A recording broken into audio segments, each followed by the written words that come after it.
किसी इंसान के जीवन का वो आखिरी पल जब सब कुछ खत्म होने वाला होता है। बट उस आखिरी समय में क्या होता है, कैसे हमारा शरीर खत्म होता है।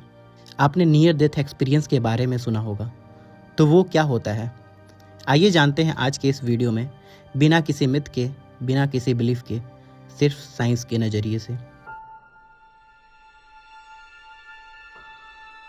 द ज्ञान टीवी के वीडियोस में आपका स्वागत है। देखो, हम ये सोचते हैं कि डेथ बस एक पल की कहानी है, आंखें बंद और सब कुछ खत्म।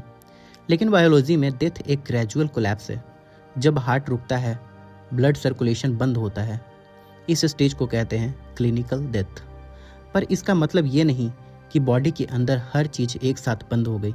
हमारे शरीर का सबसे सेंसिटिव सिस्टम है हमारा ब्रेन, और ब्रेन अभी भी काम कर रहा होता है। ब्रेन को सिर्फ एक चीज़ चाहिए, ऑक्सीजन। हार्ट रुकते ही ऑक्सीजन सप्लाई कट हो जाती है, पर ब्रेन तुरंत गिव अप नहीं करता। वो अपनी स्टोर्ड एनर्जी यूज़ करता है, जैसे एक सिटी ब्लैकआउट के बाद बैकअप जनरेटर्स पर चलती है। इस दौरान न्यूरॉन्स अनस्टेबल हो जाते हैं, सिग्नल मिक्स्ड होने लगते हैं और ब्रेन एक लास्ट एफर्ट करता है। इसीलिए कुछ साइंटिफिक स्टडीज़ में ये देखा गया है कि डेथ के बिल्कुल पहले ब्रेन में सडन इलेक्ट्रिकल एक्टिविटी बढ़ जाती है। ये कोई मिरेकल नहीं है, ये सिर्फ ब्रेन का अंतिम प्रयास होता है। इसी फेज के बारे में कुछ लोग बाद में बताते हैं, टनल जैसी लाइट, जिंदगी की पूरी फिल्म एक साथ, बॉडी से अलग होने का एहसास और एक अजीब सी शांति। साइंस इसे कहती है नियर डेथ एक्सपीरियंस, और इसका एक्सप्लेनेशन भी ब्रेन के अंदर ही छुपा है। ऑक्सीजन कम होने पर हमारा विजुअल सिस्टम नैरो हो जाता है, इसीलिए टनल इफेक्ट दिखाई देता है।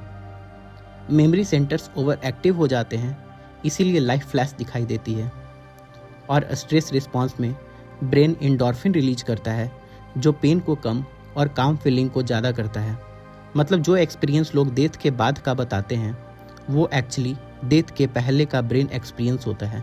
यहीं पर एक सबसे बड़ा सवाल आता है, अगर ये सब ब्रेन की वजह से हो रहा है तो कॉन्शियसनेस होती है क्या? न्यूरोसाइंस के हिसाब से कॉन्शियसनेस कोई अलग एंटिटी नहीं है, ये एक नेटवर्क फिनोमिना है। जैसे इंटरनेट सिग्नल वायर से नहीं, पूरे नेटवर्क से चलता है। जब न्यूरॉन एक दूसरे से बात करते हैं, तब इंसान में कॉन्शियसनेस एग्जिस्ट करता है। और जैसे जैसे ऑक्सीजन कम होने लगती है, ये नेटवर्क धीरे धीरे टूटने लगता है।